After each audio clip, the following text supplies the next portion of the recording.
साहेब बघायला गेलं तर कोल्हापूर जिल्हा सहकारी दूध संघाच्या ज्या 1108 दूध संस्थांचा न्यायालयीन जो वाद चालू आहे त्याबद्दल तुमची भूमिका काय असणार आहे? खरं म्हणजे आता जो न्यायालयीन वाद सुरू असलेल्या ज्या काही 1108 दूध संस्था आहेत त्या कोल्हापूर जिल्हा दूध संघ गोकुळला प्राथमिक पुरवठा करणाऱ्या ह्या 1108 दूध संस्था आहेत.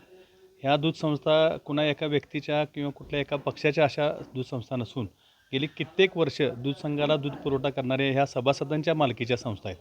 त्यामुळं ह्या संस्थांना होणाऱ्या गोकुळ दूध संघाच्या निवडणुकीमध्ये मतापासून वंचित ठेवणं ही अतिशय चुकीची गोष्ट होऊ शकते.